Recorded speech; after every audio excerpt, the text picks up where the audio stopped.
Good evening, everyone. Welcome to my first Road to 1500 SAT video. I will be looking at the reading, writing, and math practice I've done today and learn from my mistakes. Let's get started. For reading, I got an 8 out of 11 questions correct. This is not great considering I'm shooting for a 10 out of 11 for reading, so let's see where I went wrong. I got this text evidence question wrong, which counts as a double question, so I will have to answer the question and find text evidence after that. I think my overarching mistake for this question here is I spent too much time looking at the first question, and I should have quickly read the first question and then moved on to the text evidence in order to connect ideas better. When I do the reversed, I usually fall into traps like this one. One thing important I've recognized about these questions is keywords. The keywords in this specific question are men and autism. The text evidence doesn't, if the text evidence doesn't have these words, then it's likely wrong. For question 6, I didn't like any of the answer choices. Drove and contributed to can be easily rolled out immediately, but I was tied between moved and favored. I ultimately rolled out favored because the text was using words like left and right when talking about a long-range connectivity in the brain.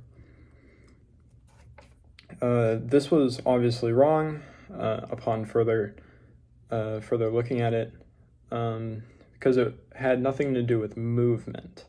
You can use left and right without referring to movement.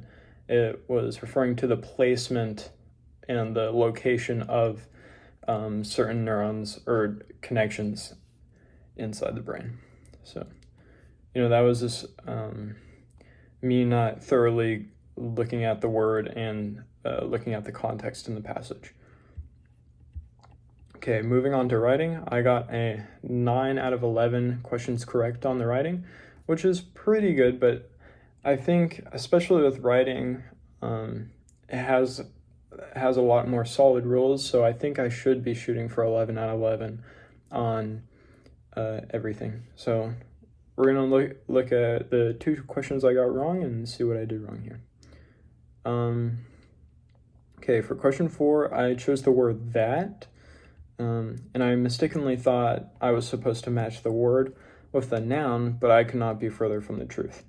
This is a simple comma splice question, testing my knowledge on commas and their role in separating clauses. The word which is a dependent word that makes a dependent clause when following a comma. All the other choices would make a clause after the comma a independent clause. And so the main thing to remember for this question is that a comma cannot separate 2 independent clauses, and the word which usually begins a dependent clause, especially when it's after a comma. Okay, now question 10. Question 10 kind of tripped me up a little bit because my initial instinct was the right answer, but something about the word continent made me feel like it was plural. When I think continent, I think of a large group of people, so I second-guessed myself and ultimately got it wrong. I think the main lesson here is to not answer grammar questions on my feelings. I should really just I should answer the questions based on the knowledge that I have, and if I think a noun is singular, then I should be using plurally correct pronouns. Let's see. So yeah, I'll probably need to have focus study on these very tricky types of nouns because I know there's a lot out there where I think everybody, the noun everybody, is also a singular noun, but when you logically think about it, it sounds like multiple people, but it's actually treated as a singular in the English language. So I think I should have focus study on those specific tricky nouns. Okay, moving on to math. I got an 8 out of 10. So math doesn't have passages, so for writing and reading, I'm doing just one passage, and for math, I'm just doing 10 questions. Maybe I should switch to 11, so it just matches with the passages. Anyways, let's get started. Question 8, I got wrong, and it was genuinely just me trying to speed through as fast as possible, and I didn't think my answer, all the way through. As soon as I saw the value of it looked like a y-intercept in the equation, so I answered 8 with 10 seconds of within 10 seconds of reading the question. So I just didn't think it through. What my mistake was really just a devastating assumption that A represents the my assumption was it was a y-intercept, but in reality, when looking at exponential equations, the A actually represents the horizontal asymptote.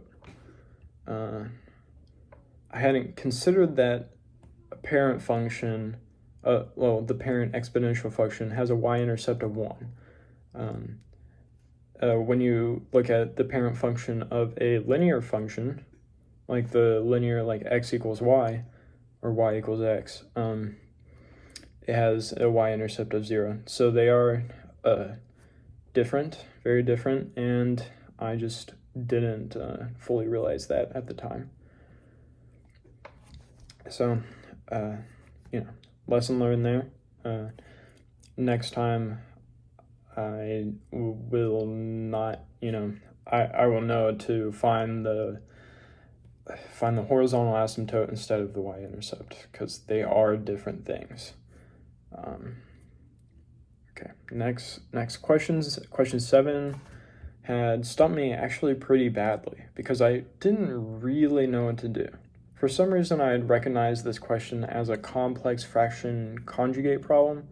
Maybe I'll put a picture up on the screen to show you what I thought it might be similar to, but I was completely wrong, and I actually would be absolutely right if there were imaginary numbers. Well, I was imagining numbers, but you know what I mean. Anyways, this is just a simple long division problem. I was going, there's not much to say there. Long division, I knew how to do it, and once I saw the answer, I was just like, oh, well. Yeah, so I'll probably need some focus study because there's really no excuse that I didn't recognize this problem. Yeah, and that's today's SAT review video. For those who are wondering, I have a new fastest mile at a whopping 7:21, shaving off about 10 seconds from the previous 7:31 mile run. Also, progress has been made on my personal statements and making a school club at my high school, so I will make dedicated videos for those, like maybe by the weekend or something.